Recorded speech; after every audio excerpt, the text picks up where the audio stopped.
Hello, everybody. We met now. Okay. Yeah. Now. Looking down. Welcome back to Old Reader, New Reader. Happy Tuesday. How's everybody doing? I'm doing okay. How are you? Were you talking to us or? Yo, I'm doing great. Well, I was just doing okay. Amanda's doing great. So let's hear about that. And don't be distracted by Omar's yawn. Doesn't mean he's tired right now. I got up. I don't sleep. That's my problem. So that's okay though. I read comics and I film comics and I edit comics and it's not bad. Really healthy, balanced lifestyle, you know. I took my dog out for a walk. Thank you very much. You just still get sleep. That's okay though. We're not here to. I just didn't sleep. I think I got like 3 hours sleep. Melanie and the kids are away for a couple of days. They got they're visiting their grandma in Owensboro, where our friend of the show and your friend Maddie is from. Yeah, from the area. I can't remember. What is she going now as? Comic Slayer. Okay. Comic Slayer. I couldn't remember. I'm so sorry. Yeah, she's not there. She's like nearby though. Oh shit! Yeah, sorry. She doesn't even live in Kentucky. I don't know what I'm talking about. She's in an undisclosed location. Let me give you her address and social security number. Patreon voted for Batman Under the Red Hood, or also known as Batman Under the Hood, depending on what version you have. Yep. Available in 2 trades like Amanda has. It's also available in a fatty, and it's also available or coming out later this year in a deluxe edition for the first time ever. Long overdue, considering we already have Red Hood and the Outlaws in omnibus format, but not his first appearance. Just volume 1. I'm still upset that Red Hood Deluxe Edition will not contain the Lost Days miniseries, which also was written by Judd Winick. It's like it will pretty much be what Amanda has and what I have and what you read in Deluxe Edition. Unfortunately, not an addition to the series, which I was hoping they would add the miniseries. Yeah, because it's really cool. That kind of shows what he was up to in a 5-issue mini during the time of waking up and going after Batman. So spoilers for anybody that hasn't read this or doesn't know, we are going to be talking about this and then a little bit of spoilers for Death in the Family and a little bit of what happened before here during the War Games and War Drums saga, and then what this leads into. So just to confirm, I want to compare what is in all of our editions. I think it helps people at home too, because I'll tell you, I looked on DC Universe and I looked up like Under the Hood, which I love DC Universe because it will group together storylines. That's really nice. And like different, just storylines. There's no other word for that. Yeah. Different arcs, I guess. So on DC Universe, they do include Death in the Family, so you have the background. Wow. Okay. Nice. I didn't reread that. But it's Batman issues 635 through is it the whole way? Yeah. Through 650. And then they have the Batman annual at the end. Wait. Yours goes all the way to 650? Yeah. Yeah, mine does too. What? Hold on. That can't be right. So this on the back, it says this contains issues of Batman 635 to 641 for this volume. But then there's some then it goes to on this one 645 to 650 with the sold out annual number 25. So it's missing 642, 643, and 644, right? Okay, because that has I was gonna say that has nothing to do. Oh yeah, it doesn't include that. It doesn't. It doesn't include any of that. That's the war crime story I was talking about. Okay. Oh, yeah.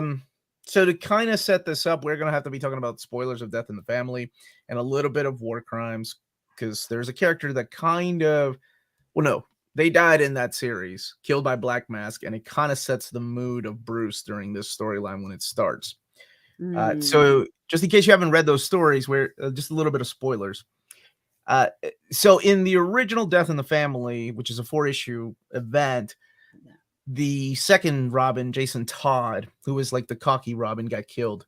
Not by a crowbar, not by Joker, not by the bomb, not by his mom who betrayed him, but by people like me that called the 900 number for 75 cents and voted to kill off Jason Todd. I want my money back, DC. Anyway, sorry. Yeah, go ahead. So he gets killed. Share your story about calling it. Joker beats the living crap out of him and finishes off with a bomb.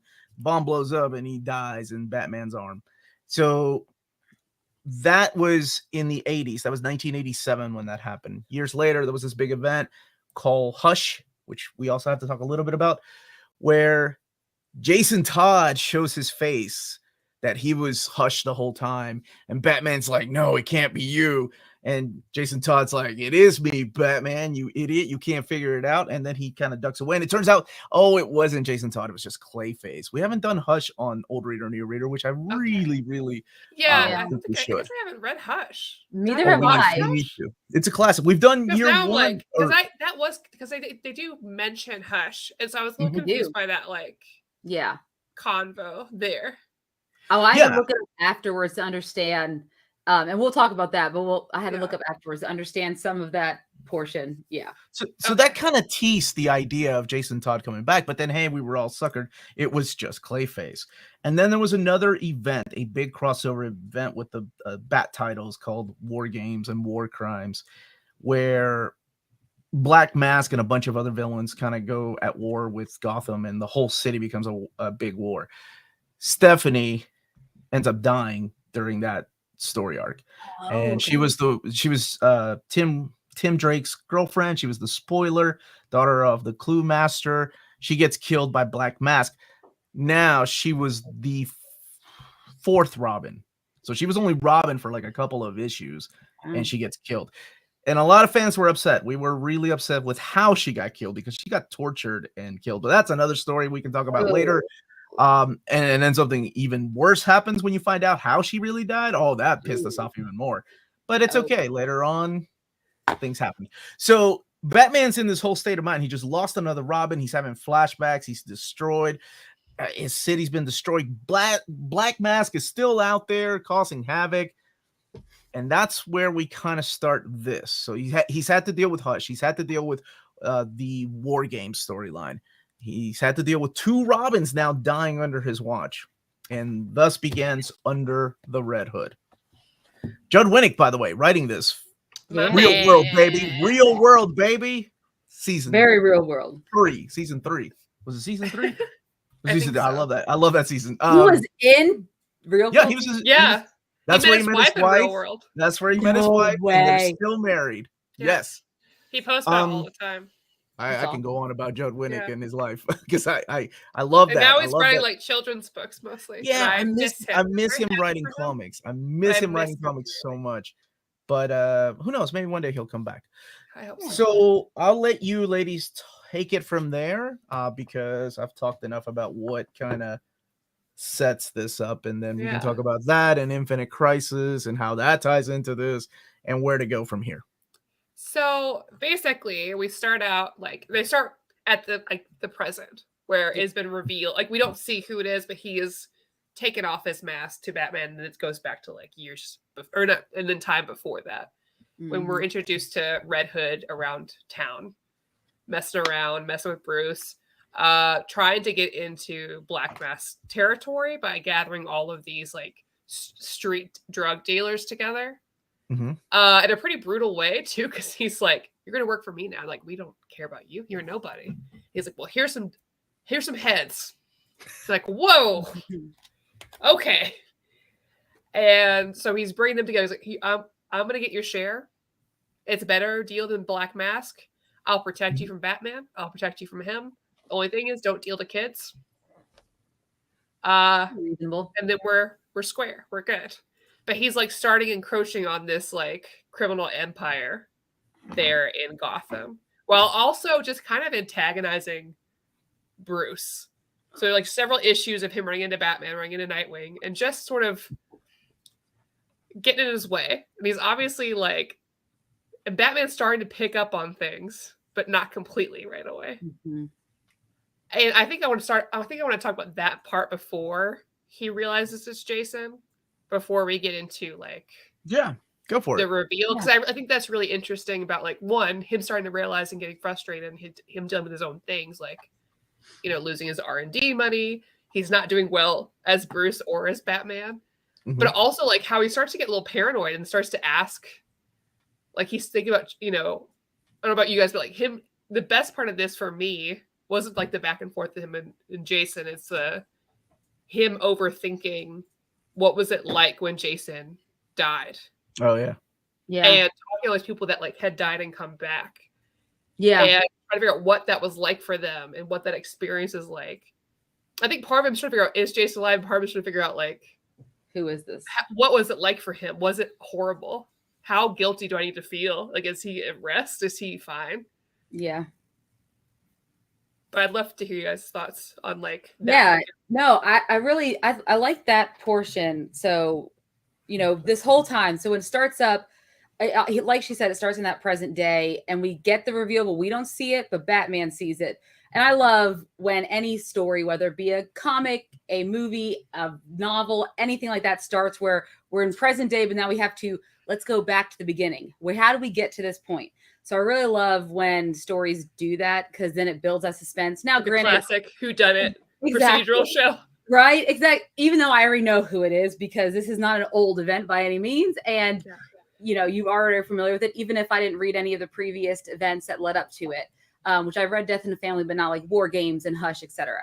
So whenever he starts noticing like the little things that Red Hood does, and he realizes, and I think this plays into, since Hush had already happened, and I wish I had known Red Hush before, because it would have, right? Because then I would have been like, oh, I see why he would automatically start going to Zatanna to talk about like the Lazarus pits. Are they all closed up? Why are, you know, could someone have come back from the dead? Then he's talking to Jason Blood. Then he's talking to Green Arrow, and there's that whole conversation, which is very interesting. But you all did read that, how Green Arrow came back.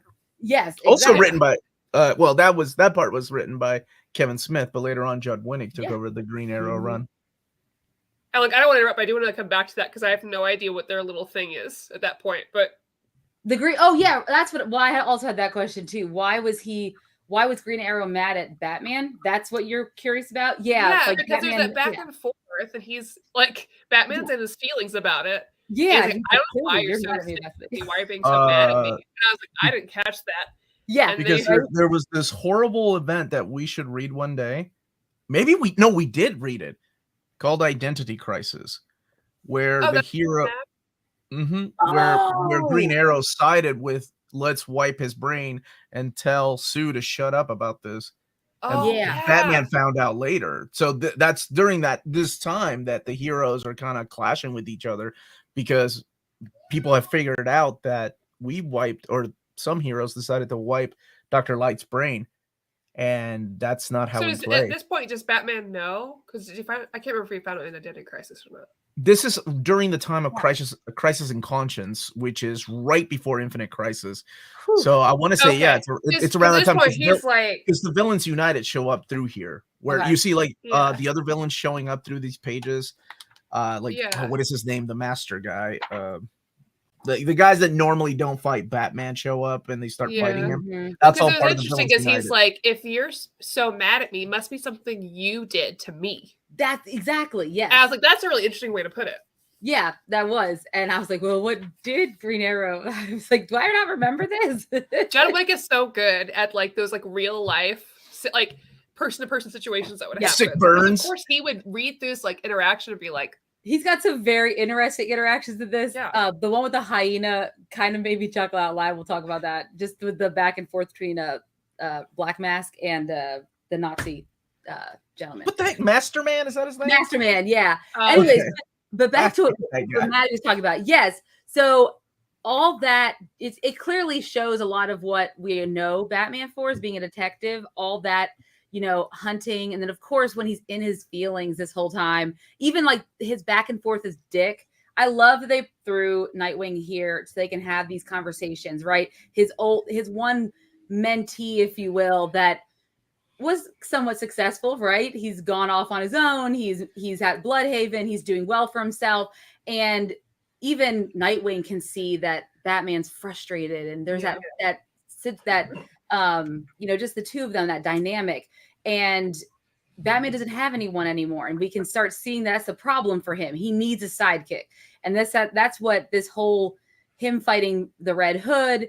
And he starts to notice those little things like, oh, he's very well trained, like too well trained in, like, especially when he does the acrobatic stuff. Obviously, I think that's all is what led to this, for him finding out, you know, or going through his search. But Yeah, I mean, that I thought was really well done, that Judd portrayed that in his mind. And then in the second half, we get it from Alfred's perspective too, which I really liked that as well. Yes. Yes, because we get more backstory, not just about Bruce, and that helps us empathize with Bruce more as a character, but about Jason, right? So I will say, reading from Bruce's point of view about Jason, you could always, like, he could tell he was kind of impulsive, and he didn't really believe, I don't think, wholeheartedly in Batman's morale motto, you know, not killing, all that stuff. I think there was just a tug of war with Jason in that, and I love how this is brought up over and over again throughout at least this part of the event. Which is, I always love that, like, father-son relationship between them too, because, like, it's such a typical family trope, like, situation too, because you have your first kid, like, that one is like, it's the oldest, he's really trying to get the affection, he's working really hard, and you have that, like, the next one, and that they're just not the same, and, like, it's hard for a parent to figure out what to do, especially Batman, who has, like, he's smart, his emotional intelligence most of the time is pretty low. Yeah. Like, he doesn't really know how to empathize that way. He didn't grow up with parents. I know. I'm just. It is a good observation, and I think it is brought up a lot in comics. Like, I think one of my favorite Dick Grayson moments in I can't remember whose run it was. It was just recently, going about how much he loves Batman and respects him, but he sure as hell never wants to be him. Because he couldn't do that. He's not Batman. And he realized that when he took on the mantle of Batman when Bruce was dead for a couple of years, which had some amazing stories. So one other story that I can't believe we haven't done on the show yet is the Killing Joke. And in the Killing Joke, we didn't do the Killing Joke. We did a Killing Joke. I mean, I read it, but I thought we did it too. Do we have to talk about it?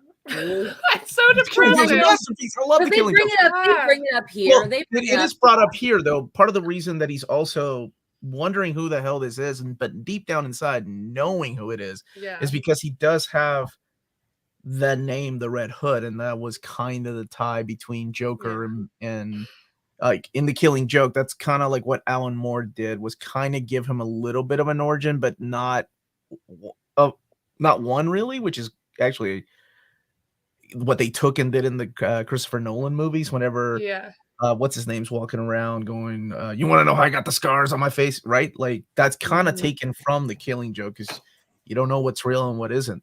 But there was a guy running around wearing a red hood, and supposedly it was Jack, you know, the Joker. And in this, somebody's wearing a red hood and seems to know Batman and know all these secrets. Only a couple people would know. So it's really, like, messing with Bruce. He has a tool to cut his utility belt. He's like using tools that Batman himself has ordered, and who would know to do that. And all of these little things. And now they know about Hush, that makes more sense why he wouldn't just immediately make that conclusion. Like, besides just his grief and everything else, but just being like, ugh. Yeah, because he just, during this time, he just keeps losing, and he's kind of taken by surprise, because this is somebody that's coming at him from an angle that hasn't happened before. Like, you know, you've had people figured out that Batman was Bruce Wayne and attacked them and broken his back, and you've had friends from the past come back as villains, but this is somebody that knows something personal about that loss that he takes near and dear and using it against him. And it's kind of messing with his detective skills. So a normal 6 out of 10 detective isn't figuring this out.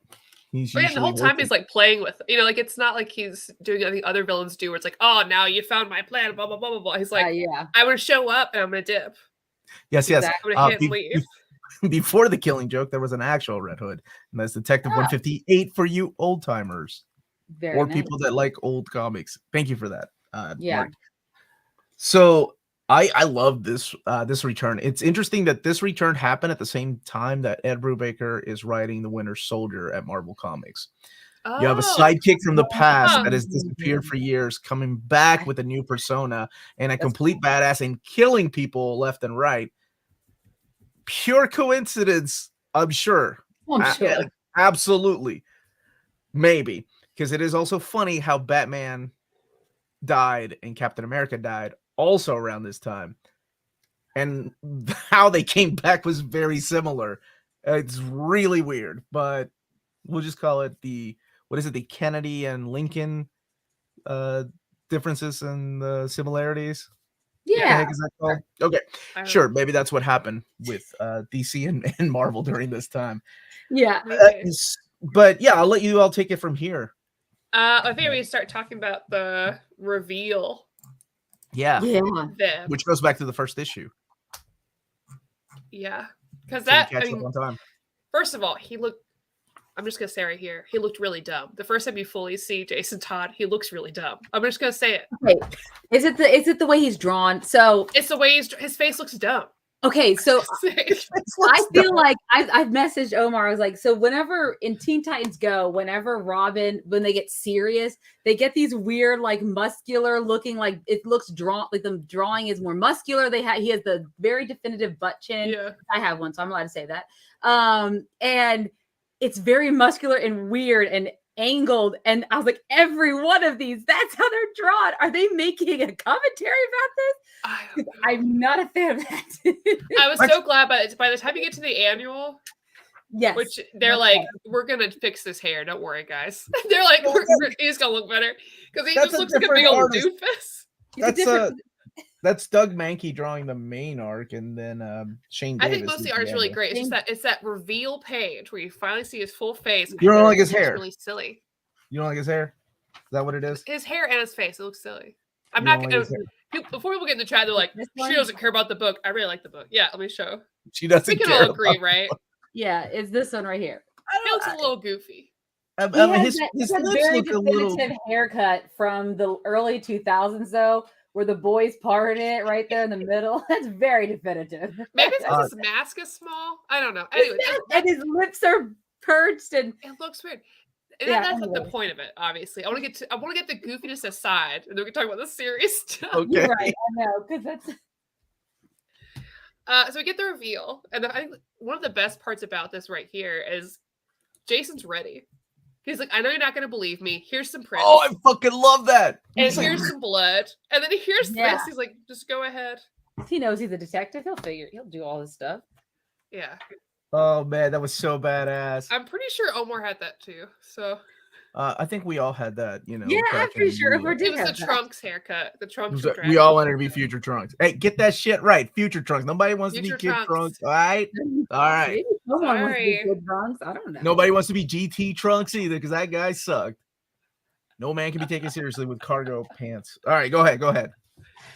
And so I guess there's so much here to talk about, because I don't know if I want to talk about the reasons for him more, but I know there's like a lot in between the reveal and then when we get like the let's background and okay, the background is there's a flashback, right, where I love that part where Bruce just refuses to believe that it's really him, and even though Alfred is like, all the tests came back positive, you know, Master Bruce, it's totally him, even though he knows that. He was like, this doesn't change anything. And he says it again. He's like, it doesn't change anything at all. Yep. Yeah. Damn. Because he still has the case with Jason Todd's costume in there because he died. Yeah. You'll notice that Stephanie doesn't have a case next to that. And that was also a problem for us fans, but that's another story. So then we have this big thing that's happening. Like, he kind of stops messing with Batman for a while. And he goes on his own, like, you know, trying to take over the underworld. And he does have some morals because he's like, no more drugs to children. Like, that's the rule. Decapitating people, it's okay. If they're bad people. Kids, not on my watch. Those guys sold drugs to kids. It's fine. Yeah, exactly. True. And he's trying to take over the Black Mask Empire. And this is when the villains united show up. This is when Deathstroke shows up. And he's like, hey. I love that. They're both were like, oh no. Yeah, they're like, oh no, the society. Ah, crap. Yep. So they show up, and this is where your hyena and Captain. Oh, Captain I can't. I was like, what is this? The hyena shows up. It's funny because he's like, want to check under the hood, and Black Mass is like, pass. Like, and then the final comment when he's like, the hyena looks like a girl from the back. I was like, come on, this is so silly. What is this? They're all pretty silly. Like, they're silly. Yeah, I mean the characters themselves. I mean, even Black Mask, let's face it, is just kind of a goofy. He's a kind of goofy character. Like when he just killed Robin. Did you all miss that part? He is not. Yeah, but his assistant even was. They're like, "Oh man, how'd you run so fast?" Like, I do a lot of spinning. I go to spinning class. Yeah, exactly. I'm like, how random. Hey, he's not as goofy as Ewan McGregor in the Birds of Prey movie. He was fantastic. I don't know that. I feel like that's not true at all. That goofy at all. Count Vertigo shows up, always a classic villain, but Batman just takes them all out so easy with this. But this is where he does team up with Jason Todd a little bit, and it feels like old times again for a little while. But Jason Todd doesn't want to stop at that. I do love the speech though that he gives him. He was like, I'm not really even pissed that. Oh, that's what I want to talk about. Yeah, go ahead. Yeah, that's like the best part of this. Like, I can't be mad at you for letting me die. Like, he's not mad about that, but he was like, how the fuck are you going to let the Joker live after what he did to me time after time in killing people? Yeah. How is he still alive? Yeah. Which is a fair thing to ask if I agree. Yeah. Like, how is that guy still out there? Oh, man, that was such a good by the time Jason shows up, right? Like, the Joker's out. He's not, like, contained anywhere. He's just out and about. So like he shows up and he's like, okay, you can't even keep the guy in asylum, you can't keep him jailed, you can't, but you won't. What is the point? Terminate him. Yeah. He killed your son basically, and you're just like, let him go. I get it. Yep. That was a good moment because Bruce doesn't really have an answer, and thinking about it, the Joker's responsible for a lot of other people's deaths, including some main characters that died in no man's land. Because it's the Joker. So it's what he does. So I love that. So he kidnaps the Joker. He kidnaps the Joker and starts beating the living crap out of him. Oh, yeah. But I do love the fact that he gives Batman options, Yeah. Like, you can shoot him or you can kill me. Things like that. Like putting him in a corner, making him decide. So I thought that was great. And the lead up to that was awesome too. I love the whole him just taking the underground. And by this point, when Chemo drops, that's all from the pages of Infinite Crisis. So by now, Infinite Crisis is going on. Okay. I think it was issue number 2. Oh my gosh, I love that book. I'd love to go back and revisit that. Well, this whole situation was great because like the way he got Joker to himself. And so what he did was like trick Batman by having Black Mask kind of do this work for him and essentially kill a guy who looks like he's dressed like Red Hood. He's got the Red Hood on. And after he's dead, Batman's like, that's rough, man. That's rough to show. But I guess it was like, if I'm going to convince him, I need him to relive it. Yeah. Because he sees essentially what he thinks. He sees Red Hood die in front of him, get stabbed. He's like, not again. Yeah. And he's frozen. He doesn't know what to do. He doesn't even care about Black Mask. He just goes to him and he's like, wait a second, that's not him. Yep. And Jason's like, got him. Like, I'm over here with Joker. P.S. I got him over here. Come on over here. I was like, but it was really smart. The whole workaround was really smart because by that point, we didn't know that he had Black Mask under his thumb, but at least at that point. We didn't know that he had already kind of made a deal with him and was working. Yeah. Or was trying to maybe cut a deal with Black Mask. But I do like that he turned the tables on Black Mask. He's like, work with me and we'll make this a thing and just kill all your second in command. And he did. Kill that guy. He just loves a spinning class. I know. I thought there was going to be more to that assistant too, because when he was like, I go to spinning class. He went like this, like, and I was like, something else. Well, not just that, but how smart he was too. Yeah. The assistant in terms of, and then the way they showed, oh God, I wish I had, did I mark it where he killed him? No, but he had like a tape shoved in his like mouth. Very graphic way, Jason, to do that. Come on. Kingsport Cow coming in with the compliments, but I want to say hi to this guy. Philip, how are you, buddy? Hope you're doing okay, man. Okay. So I always wondered how this was supposed to end compared to the way that it ended in the comics, because I'm sure when Judd Winick was writing the story, DC didn't really know how Infinite Crisis was going to play out and what they were going to do. So after Infinite Crisis, we had what was called 1 year later, where every title jumped a year ahead of time. It and then to fill in ruined everything. But yeah. Whatever was building, Greg Rucka's Wonder Woman, whatever was happening. Outsiders. Oh my gosh. Yeah. Some but some were really good. Some were really good. All right, man. Hang in there, brother. Hang in there. Yep. And is spinning class just rotating in circles the entire time? It is, but it's absolutely. It's like riding a bike but not going anywhere. I think. So, Yeah. so like running on a treadmill. You're not really going anywhere like that, but you're on a bike. So I wonder when he found out, okay, look, so Superboy Prime is the main villain in this, and he's a reality warping powers because he's punching walls. And Judd Winick was like, what? Yeah, we need you to tie that in somehow to your story.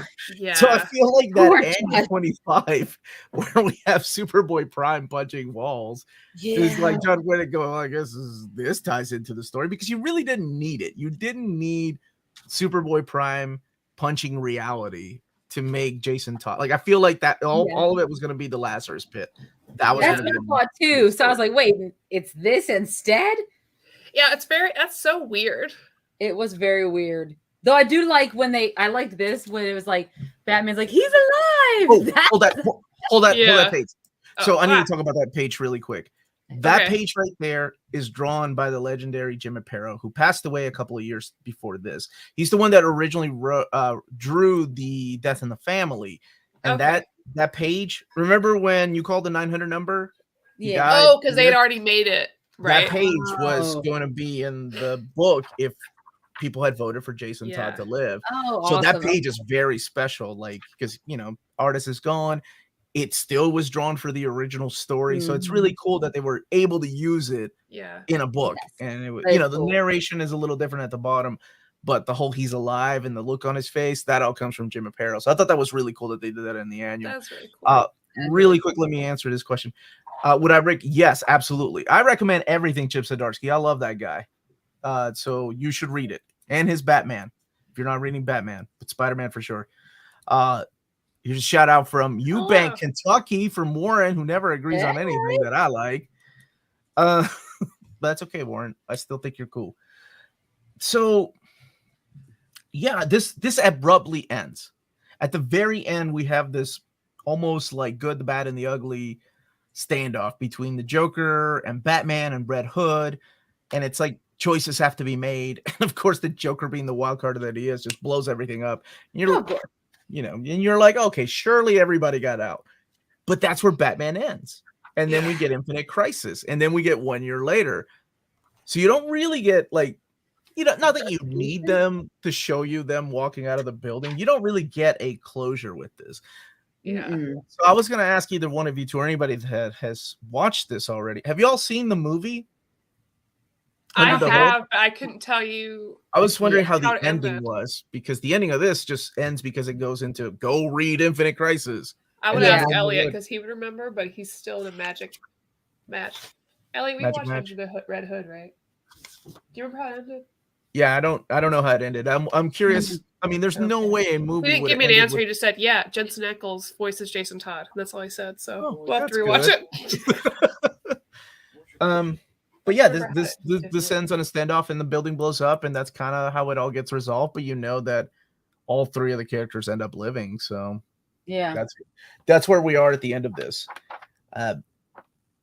So even with that ending, I'm curious what you all thought of the story. This is your first time reading it, Amanda? I think Maddie's read this before. It is.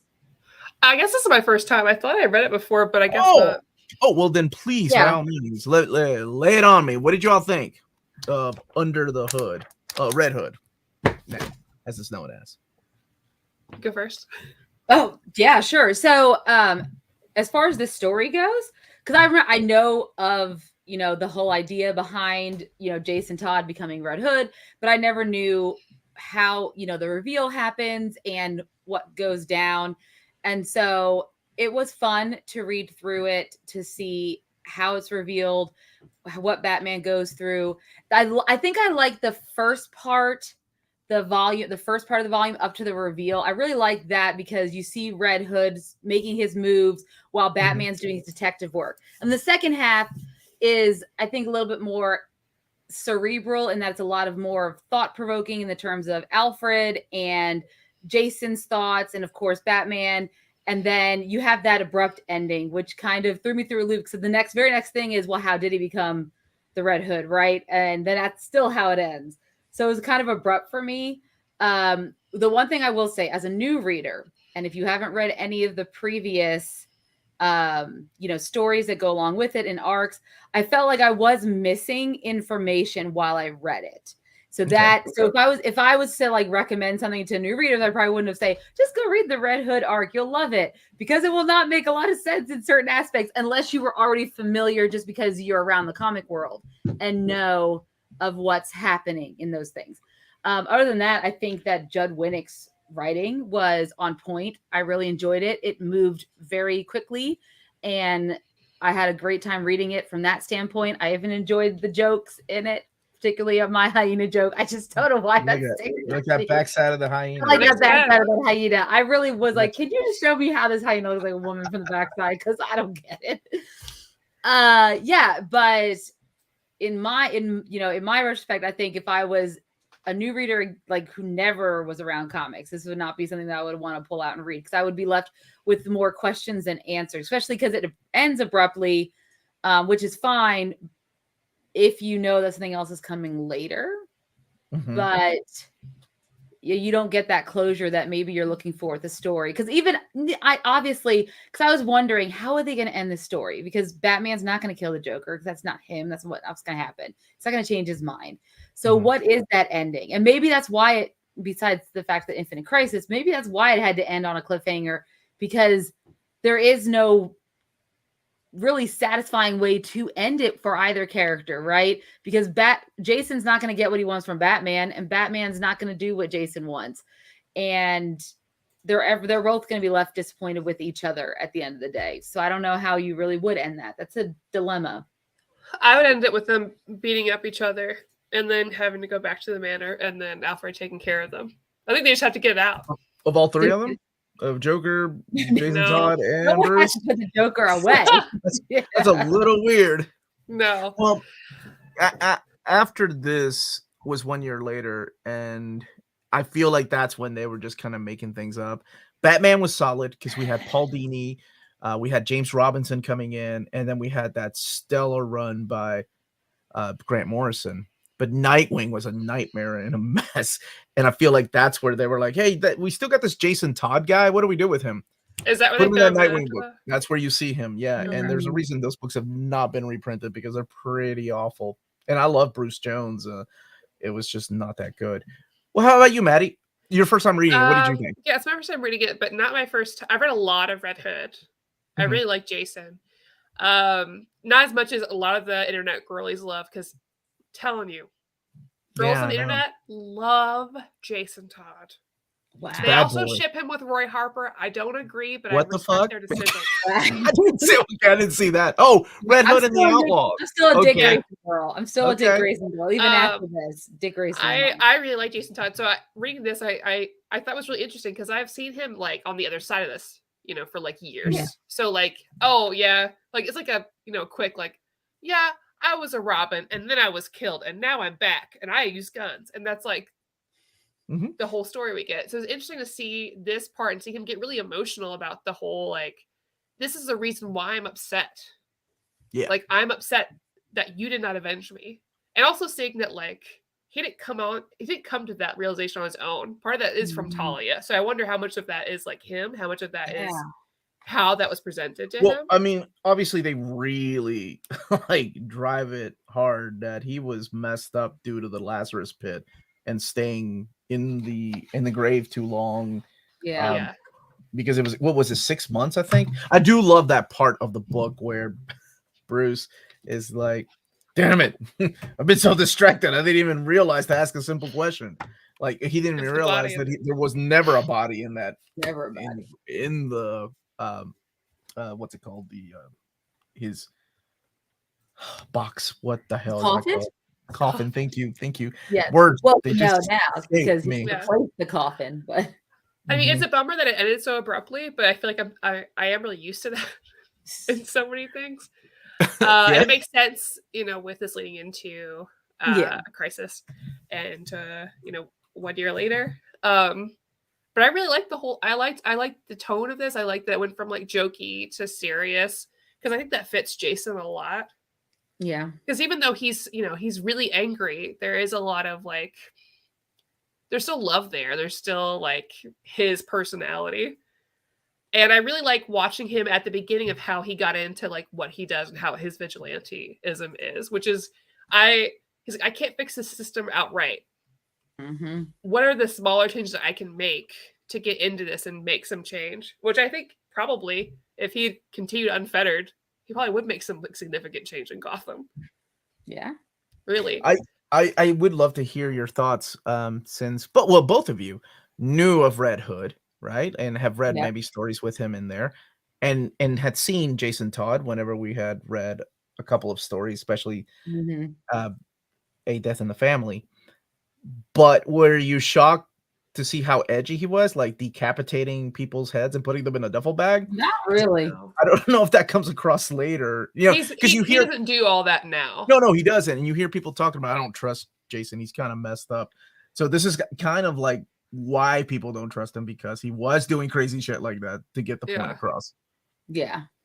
I'm not surprised, but I also like, it makes, if you want to do like a canon or like go through like DC lore, it's that he is less like that now, and he was like that more so coming out of the Lazarus Pit, although he had time in between, right? Because we've seen Lazarus Pit, what it makes you, how the violence gets you, how you act differently. So it would make sense to him right out of the grave, where like the regret is strong, like the feeling of betrayal is strong, and that's the first thing that he does. That makes sense to me. And then as he like deals with this trauma, he does a little bit less. The wound's still fresh, right? Everything. Like, not just he's still, I mean, we saw him and he was in like almost like a comatose state for a long time. Right. And starting to remember if he's living on the streets, and then once he kind of his memories jogged back, and then Talia takes him in and they use that. It's just, that's a lot of trauma. And you can't just, he's angry. He has to work through that anger. And it's not going to happen in a year. Huh? He died as a kid too. Like all these other people, for the most part, not everybody, because he does come back all the time. Right? He died when he was a child. Yeah. Brutal. Like, and that is, I mean, we still kill a guy. Children as superheroes. Nothing makes sense. It's comics. Nope. It doesn't feel like DC respects Jason. I don't know about that, because I feel like Jason still gets so much time as like a DC character. I'm surprised compared to other characters. Yeah. Red Hood is still getting comics, like getting his own stuff, like consistently. I will say, if Grant Morrison had not been Grant Morrison and come in and say, hey, I want to write Batman, and DC was like, yeah, you're Grant Morrison, you do whatever you want to, and we not had Damian created, I think the focus would have been more on Jason Todd coming back. Like, that would have been the focus of everything instead of Damian. Then you would have had Tim, the good son, Dick, the son that grew up, and then you have this troubled son. Yeah. And now you have two troubled kids, and it's Grant Morrison. So the other troubled kid has to take the back step and be like, well, I guess I can go and hang out and do other things and get some kind of redeeming story arc. I think that kind of put a stop to what they were going to do with Jason in the DC universe. And not that it would not have led to Red Hood and the Outlaws and stories like that, but I think it would have been a different step they would have taken if not for Grant Morrison coming in. I love Morrison's run. Their run on freaking Batman is amazing if you've not read. Confusing as shit, especially when you get to Batman R.I.P. I'm not going to lie, but it's still stellar. Yeah, I think David's a good choice, though. Like, I think making him was probably a good choice for a few different reasons, and part of that is like he is still different from Jason. He's a different type, and like I could see Batman being like, "Well, this is my son. 2, this is my way to redeem it. Yeah. I messed up with Jason. Yeah, I can do this better now." And this kid really was just trained assassin, right? He wasn't born with like, at least Jason had like somewhat of a chance. But this kid did not. I can see it's like a redeeming thing through there. There is a little bit of truth behind what Simply Book Dreams is saying, because he was just one of those characters on the list. Donna Troy, Jason Todd, and a couple of other characters were on a list of characters we don't know what to do with. Let's get rid of them. And then somebody said, hey, why don't we put them on an adventure and we call it Countdown? And oh my God, that thing was awful. Yeah. But I will say, at that time, for sure. Yeah, it was just characters. DC doesn't care about my Titans. They care a little bit now, but they just. Although they're back. They're back. Not with the whole crew. It's okay. Oh, you did read World's Finest.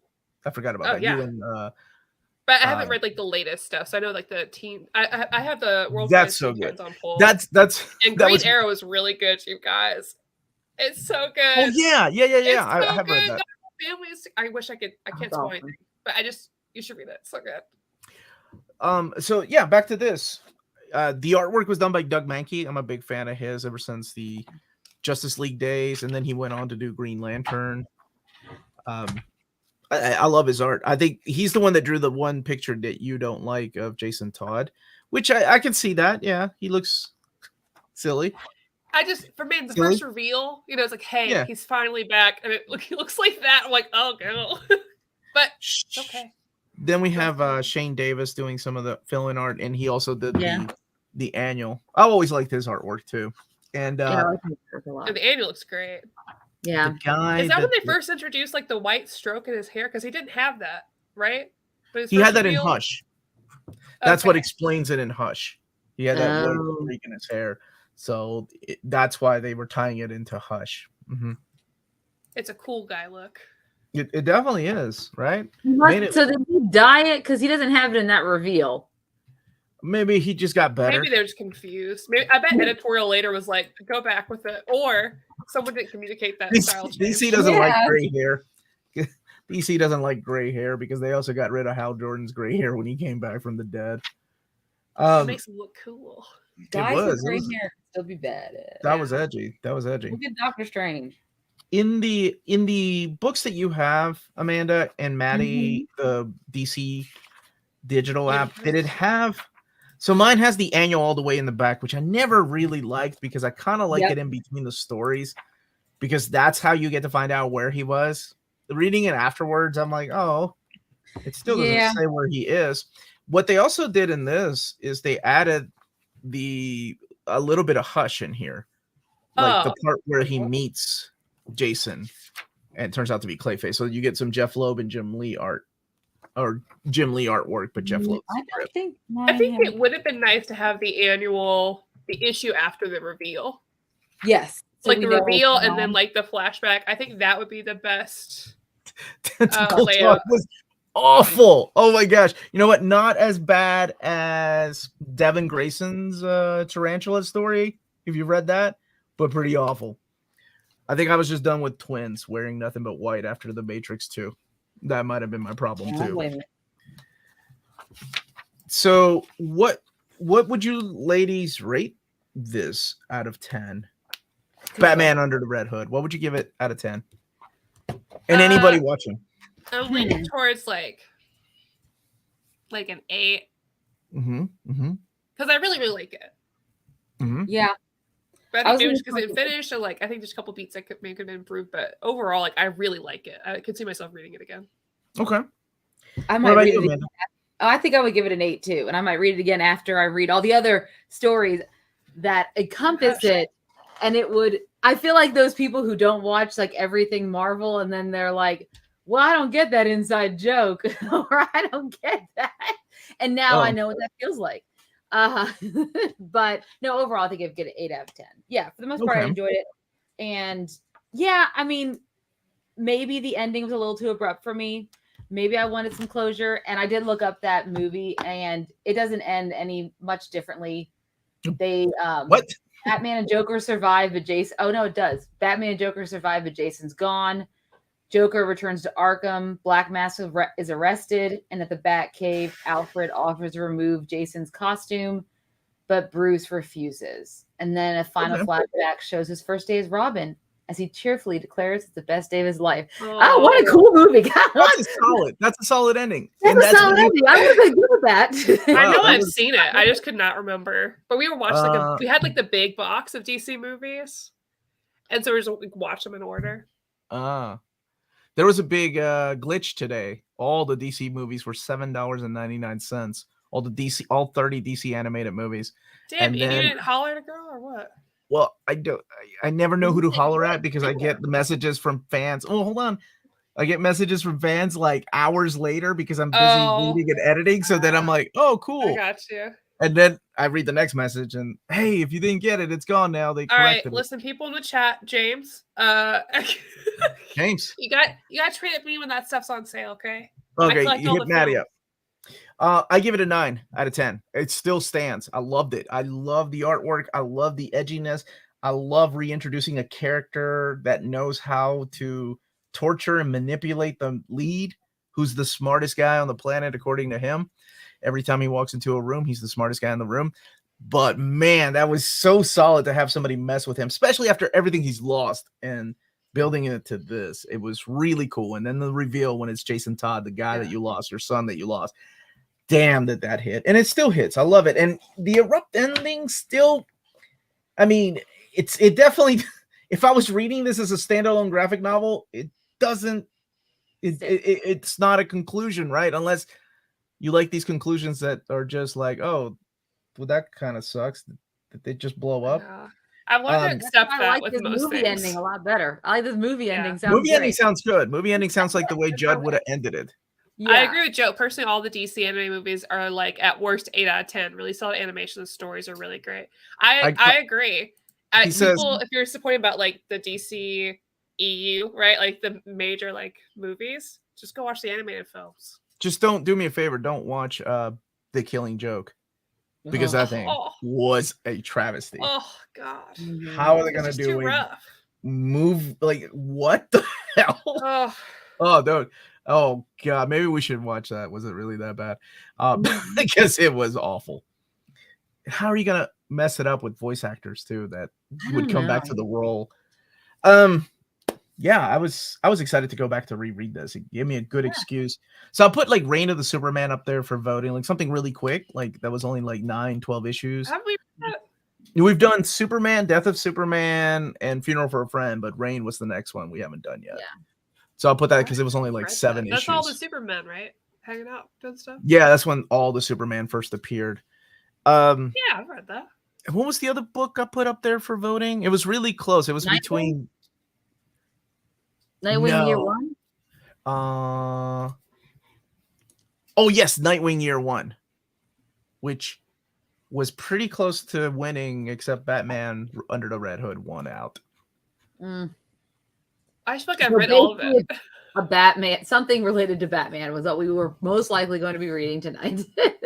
People really enjoy Batman, you know. Yeah, I mean, there is a reason why. I heard that before. Those books sell. Yeah. Yeah. I mean, there's something about them. I will give you that. It's because of Kiss from a Rose by Seal on the soundtrack.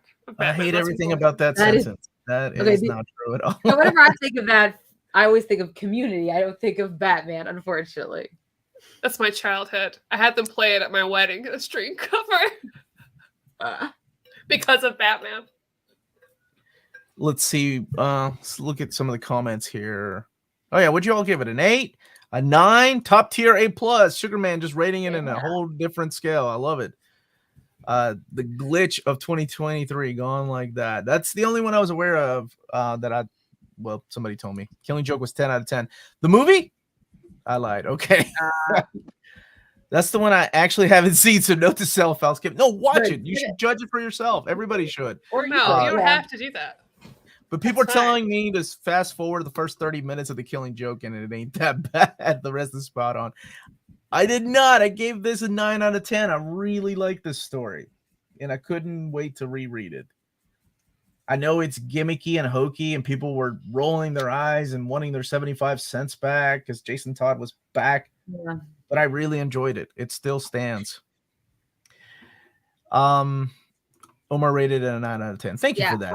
I kept wondering as I was reading it, I was like, would it like the way that Jason went about it, and maybe it's because Black Mask was in it, but I wonder if, like, because he was antagonizing Black Mask, he was also antagonizing Batman, and I kept thinking, would there have been another way that, for me, would have taken it up a notch, the way Jason came at Batman? I was just curious. I kept thinking about that to myself, but I don't know. How would you have written it? How would you have made it better? I don't know. I don't think I would be any better than Judd Winick. No. That's how I read comics all the time. I mean, sometimes that's how I judge movies and comics. Is like, how would I have figured that out? Now, if it's Grant Morrison or Alan Moore writing it, forget it. I don't even. My God, they know what they're doing. I can't think like that. Talking and drawing with Shane Davis. What the hell, Shane? Thank you for the super chat. What's this? We were talking about your artwork. The ladies appreciated your art a little more than they did Doug Mahnke, the one in the annual. Hope you've been doing all right, brother. Shane collects toys. That's how he jumped on the show with Dan and I a couple times to talk about toys. But he's also a comic book artist. Drew the annual in here and a couple of the. Well, we definitely enjoyed your drawings. Your art. They found your Jason Todd a little more sexier. We sure did. Or maybe that was just me. Sorry. Maybe that was me. Wow. It probably was just you. But that's where I felt like there was something about that second half. And I don't know. It was like, well, once you find out who he is, where do we go from here? I think that was and I think that's every writer's issue. Like, once you find out, you get the reveal. Now, where do we go from here? Now we work through our trauma together. And we have but then we had to make it all about Black Mask, and I get it. He had to be part of it. So I guess I don't know. I would have loved to have seen this. I would have had a showdown between Deathstroke and Jason. Have their paths crossed. We saw it has. I'm trying to think. In the New 52, I think it did, but not before Infinite. Not before Flashpoint. So. This is a good question. What a lot of modern ones. Sexier, probably the Rocafort artwork and the Red Hood and the Outlaws.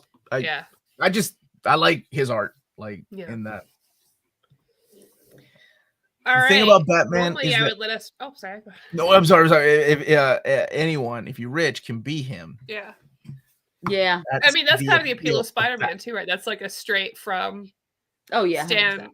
Quote, right? Where like the good thing about Spider-Man is that it could be anyone under the mask if you did. It's everyman. Mm-hmm.